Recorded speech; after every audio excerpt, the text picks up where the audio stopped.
Gagawa tayo ngayon ng potato mochi na hinakain ni Zenitsu.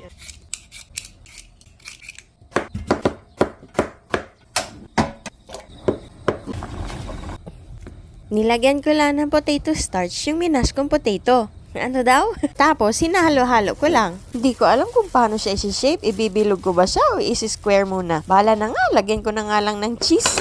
Yan, pagpipilitan ko isiksik yung cheese. Yay! Nakagawa ko ng 6 pieces na malalaking square. At meron pala akong nagawang jumbo na square. Ayun, binabaliktad-baliktad ko lang, tapos tumatalsik pa yung mantika. Ayun, luto na. Tanggalin na natin isa-isa. Gawa na tayo ng sauce. Pinainit ko lang siya ng konti para mag-thicken siya. Tapos nasunog, kaya inulit ko ulit. Ayan, okay na yung sauce, kaya ipahid na natin doon sa potato mochi. Lagyan na natin ng nori pang design. Lagay na natin siya sa